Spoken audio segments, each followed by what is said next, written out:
Hey everyone, welcome back to the channel. Thank you for being here. My name is Andrew, coming to you from the beautiful Carolinas. Today's topic is going to be when you stop giving them more chances. Think about that for a minute. Everyone, if you like the content, please like, subscribe, and share. So giving them more chances, yes, I'm referring to the narcissist. And when you stop giving them more chances, that's when a lot of things will shift in your favor. You see, the narcissist wants you or wanted you to continue to give them more chances over and over and over again. And they wanted to continuously hoodwink you, fool you, trick you, keep you trapped in that zombie-like, trance-like state, the narcissistic fog, where you didn't know what was up or down, left or right, in or out. What you knew is you were on that roller coaster of emotions going around and around and around, and nothing ever improved. It may have seemed like it improved here and there, but that's not what was happening. What was happening is you were being kept off balance. You couldn't get your grounding. You couldn't figure out where your bearings were because you were doing everything you possibly could to keep that relationship together, to be the glue that kept the relationship together, despite the fact that the narcissist was continuing to try to break that relationship. And what the narcissist would do when you would be catching on to them, again, you didn't know what narcissism was, you weren't taught this in school, but when you were catching on to them, and you would begin to say things to them. Maybe you would call them out or say, hey, what's going on here? Or you would try to put up a boundary, maybe a micro boundary, something really small. Even then, the narcissist, what they would do is they would be testing the temperature of you. They would be watching you, listening to your words, how you used your words, your posture, your mannerisms, how you would respond to them or react, I should say, to them. They were always monitoring you, and they were testing your temperature, seeing how much longer they could extract your supply, and seeing how much longer they could keep you trapped in that narcissistic fog. And what they would do back then, when you tried to say something to them or have an intelligent adult conversation, which seemed to never take place, you would do all the talking, they would do nothing other than abusing you or giving you the silent treatment or word salad or deflecting or blame shifting, etc. But what you would be doing is trying to explain things, and they would be saying, okay, this one, which was you, they're catching on. They're getting a little too close to figuring out who I am. Now, they don't know I'm a narcissist. They don't know what I'm doing to them, but I need to maintain them in that position where they are. I need to get more control over them. So what will I do? Oh, I remember what to do. I'll just go into the playbook and open up page number 115. And in that page, it says, oh, this is where you shower them with fake adoration or a little mini fake love bomb stage or a little bit of fake stability. This is what you need to do. And then after that, I can go back to being the person I have been and abuse them more and more and more. You see, the narcissist does know what they're doing. They all play from the same playbook.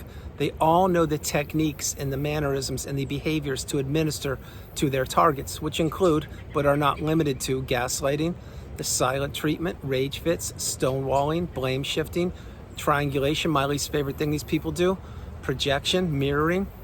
They do everything they can and so many more, which include financial abuse, verbal abuse, mental abuse, emotional abuse.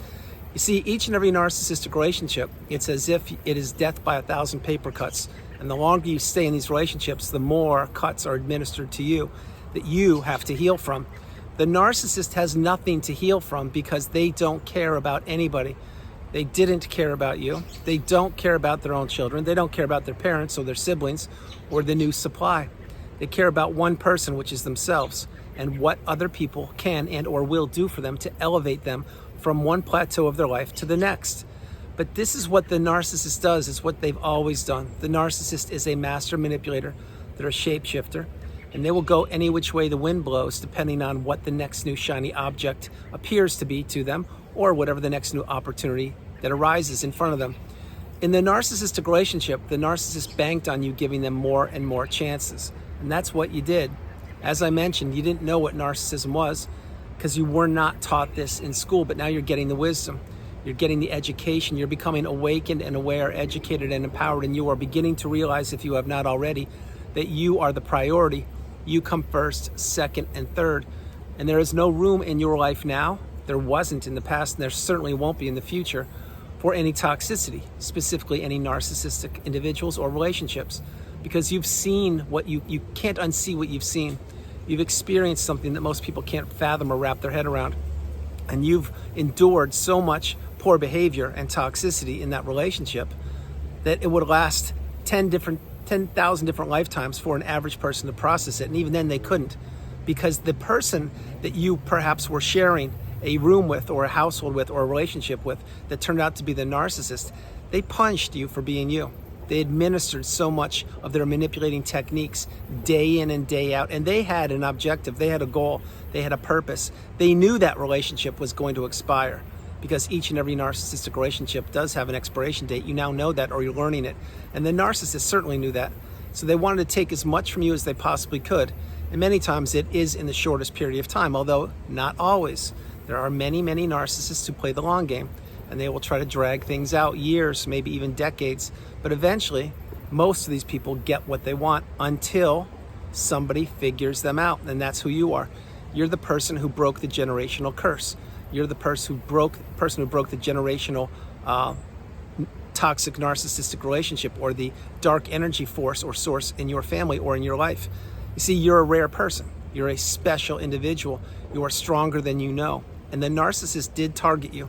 And they wanted you, when you were back in that relationship, to give them more and more chances. This is why when you're in the relationship, many times they would say to you things like this: let's go to couples therapy, or I'm going to go to therapy, or I'm reading this book, or I'm working on myself, or my friends tell me that I'm actually improving, or I'm watching the way I say my words, or I'm trying to really think before I speak, or I am really, really going to do the deep dive on spirituality, etc.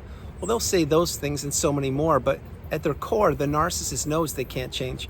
They can learn the same definitions that you learn. They can read the same books, watch the same videos. They can spit back the same terms and definitions on the narcissistic abusive cycle, like I am an empath, and I've been gaslit too, and I've had childhood trauma, etc. They can say whatever they want to, because the narcissist is getting educated just like you are. The difference is that you were at a huge disadvantage throughout that whole relationship until you cracked the code and you deduced what narcissism was. In other words, when you found that first light bulb moment, or you found that needle in a haystack, that's when you really figured out, oh my gosh, that's the relationship I was a part of. See, remember this: the narcissist knew who they were. They knew what they would do to you, because they had done it to so many people before you. They know what they will be doing to the new supply, which is just simply fine-tuning their craft and their skills, or super gluing a new mask onto their face to take whatever they want to from the new supply. But the narcissist knew who they were when you met them, and they definitely knew who you were. You did not know who you were. Play this part of the video, play it a few times. This is instrumental. It's pivotal that you understand this. When you met the narcissist, they did know who they were. Now, did they have the definition, and then would they call themselves the narcissist? Absolutely not. Did they know that they were toxic and that they couldn't feel love or feel empathy? Yes, they did. Did they know that they had to mimic back fake reactions and fake tears to other people to blend in with society? Yes, they did. Did they try to punish you or turn you from being an empath into one of them? Yes, they did. They never wanted you to figure this out. And what they wanted to do was to take as much from you as they possibly could. So let's say you were born into the narcissistic family. Let's say one or both your parents were toxic. Did they know you were an empath? Absolutely they did. Why do you think you were targeted? Why do you think you were the white sheep or the black sheep of the family? Why do you think the rules were different for everybody else other than you? It's because they were trying to break you. They were trying to give you a bigger load, or maybe even not give you the attention or the TLC or support that you deserved. But this is what the narcissist does.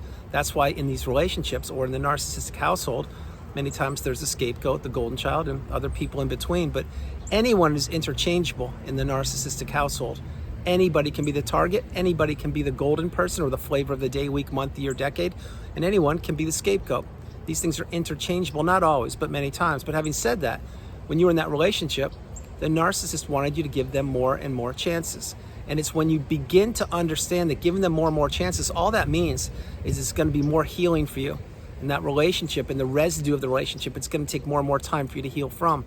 That is why in virtually every video I create, I suggest, and I'm doing it again today, and I'm strongly suggesting for people who haven't done this to do it, which is go no contact, block the narcissist, delete them, remove them and all flying monkeys and people associated with them. If not, now when? If you can't do that, I understand that and I recognize it. Recognize that we are all in different parts of our lives, so maybe utilizing Gray Rock will be the path for you for right now. But if you can't do either, or if you're doing one, understand something. Maybe you have to create, execute, develop, and I meant to say develop and execute an exit plan. That is instrumental, because getting as far away from these people as you possibly can is the path. If not now, when? Understand what I'm sharing with you. So there will be a point in time, and maybe this has already happened for you, when you said, I'm done. Yes, my heart is hurting, but my mind is telling me I know who this person is, meaning the narcissist. They can't change. They never loved me. They never will love me. They don't care about me. They only care about my money, or the apartment I'm letting them live in, or the house that I'm providing a roof over their head for, or the money that I'm paying for them, or the credit card bills that I'm buying or paying for them, or whatever. They only care about what I provide for them. They don't care about me as a human being. When you wrap your head around that, that's when many people finally get the message and they say, you know what? Okay, my heart has work to do, because that's a fact. That's why you're an empath. But my mind is telling me I need to pull back. I need to get away from this person. I do need to block them, go no contact. And essentially, I need to do what?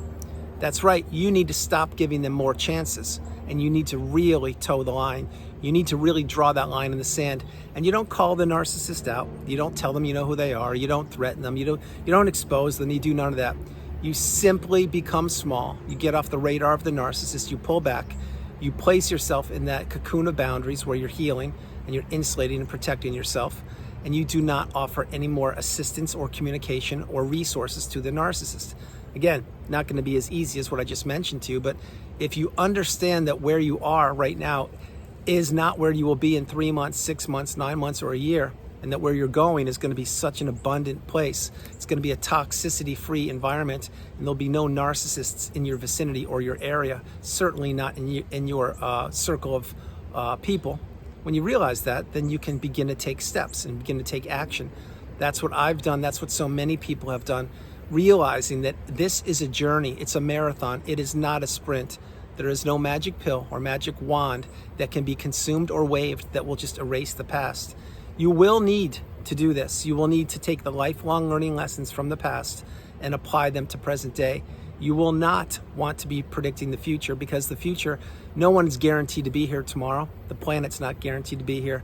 I'm not, and neither are you. That's why you need to learn to live in the present moment. In the present moment is where the abundance happens. It's where the doors of abundance open up for you. It's where the doors of possibility are presented to you. And it's when the doors of opportunity are kicked wide open for you. But the present moment does not, and I repeat, not include the narcissist. That is why you need to go no contact, etc. But remember, in the back of your mind, if you have gone no contact, you need to become Hoover Proof, which means the narcissist should not have any access to you. And yes, I recognize if the narcissist knows where you live, they could still drop a package in the post or knock on your door, etc. I get that, or send you roses or flowers or whatever. I understand all that. Point is, when you get those things, you throw them right in the bin, or you do not accept them. You certainly do not open up avenues of communication that at one point were sealed airtight. The other thing is that I do understand that perhaps the narcissist can still email you, etc. Well, drop those emails or that email address to spam or junk and don't look at it. Let the narcissist just choke themselves out. When I say that, I mean let them not get any supply from you and let them slither off onto somewhere else, as long as it's far away from you. Now, the narcissist wanted you to give them more and more chances, and that's what you did. Day in and day out, week after week, month after month, year after year, maybe even decade after decade. Think about all the things you did. You worked a full-time job, you cooked, you cleaned, you paid for bills, you raised the children, you planned for vacations, you paid for vacations, you took care of the in-laws, you took care of barbecues of Christmas or holiday or birthdays. You did everything you could. And what did you do? You kept on keeping your game face on. You kept on making excuses for the narcissist, or saying that, yeah, they can't make it this time, but maybe they'll be there next time, or yeah, our relationship's the best thing, everything's going great. Well, remember, back then you were in the trauma bond, you were in the narcissistic fog. You did not know that the person that you were in the relationship with was your worst enemy or your worst nightmare, that they were a narcissist, essentially. This was by design. This is what the narcissist does. They sell you a bill of goods and they deliver and give you absolutely nothing but toxicity, nothing but their negativity, nothing but their dark energy. And they want to steal your beautiful, bright, shining light, and they want to capture it for a period of time, which is and or was the length of that relationship. They want to dump all their fakeness and toxicity into you, and that's how it works until it doesn't. And when it doesn't, for this video, is when you no longer give them any more chances. When you realize your worth, when you realize your value, and you realize the narcissist can't change, but you can. And you can begin living your life toxicity free. You can now take a class, teach a class, read a book, write a book. You can see a therapist. You can journal, you can meditate, you can watch videos, you can read, you can heal childhood wounds, you can slow your life down, you can do whatever you need to do. As long as it is benefiting you And it does not include anything of the narcissist's negative energy, meaning they don't know what you're doing, where you are, who you're with, or how you're doing what you're doing. Because this is what the narcissist wants. The narcissist does not want you to heal, number one. Number two, they don't want you to get strong enough to go no contact. Number three, they don't want you to see behind the mask. And number four, they don't want you ever to find out your true purpose, your calling, your essence, and where you are going to. You see, the narcissists try to keep you stuck in that low vibrational quagmire state where they exist, and they did a marvelous job of that until they couldn't any longer. And then again, as I mentioned earlier, each and every narcissistic relationship, it does have an expiration date. So let's say you were discarded or you ended it yourself. Either way, you were in that relationship, and my heart goes out to you, but you had to dust yourself off by the bootstraps. You had to pick yourself up, and you had to heal and slow your life down and process things. And you, first of all, had to figure out what narcissism was. That's not what the narcissist did. All they wanted to do was inflict more damage to you, not give you closure, not allow you clarity, not allow you to figure out what was going on. That's why many times the narcissist will attempt to hoover people after a week, a month, a year, a decade, 30 years, because the narcissist is shallow, they're hollow, they're callous, they're cowards, they're bullies. There's nothing to them. They believe that they once had you in the palm of their hand, which is where they wanted to keep you and squish you. And they tried their best, but they couldn't do it because you're here. That's why you must go no contact, become Hoover Proof, and really understand that if where you are right now is where you want to be, God bless you, this is beautiful. If where you are is not where you want to be, well, there's work to be done. This is why you really need to insulate and protect yourself and stay in that cocoon of boundaries until you feel strong enough to leave and to fly away like the butterfly, like the chrysalis, and you will rise and elevate higher than the sun, the moon, and the stars. That is why you are a beautiful, bright, shining light. That is why the narcissist wanted to inhibit you from ever finding your purpose, your calling, your passion, and your future. This is what the path is. The path is to stop, and I repeat, stop giving the narcissist more chances, or any toxic person for that matter, because these people don't change. They want to continue to sell you a bill of goods. They want to continue to play on your empathy. They want to continue to guilt you into doing things. The point being, before I close the video, is really understand that you are the priority, and you can learn to say one word, which is the strongest word in the English language. And what word is that? That's right, it's no. And when you say no to something or someone, you are saying yes to yourself. Remember that. When you are saying no to something or someone, you are saying yes to yourself. So everyone, that's the video. I hope you liked it. I loved doing it from the beautiful Carolinas. This is Andrew. Namaste. Have a great afternoon, evening, or morning, no matter where you are on the planet. You are not alone. Remember that. You are not alone. God bless you all. I love you, and I'll talk to you tomorrow.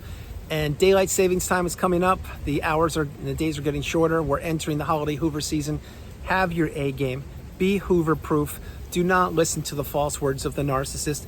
They will do whatever they can to try to get you to fall back into that relationship, whether it be for a day, a weekend, a week, a month, or maybe even for a couple minutes. All the narcissist wants to do is to know in their tiny little pea brain that you still matter to them, or sorry, that they still matter to you.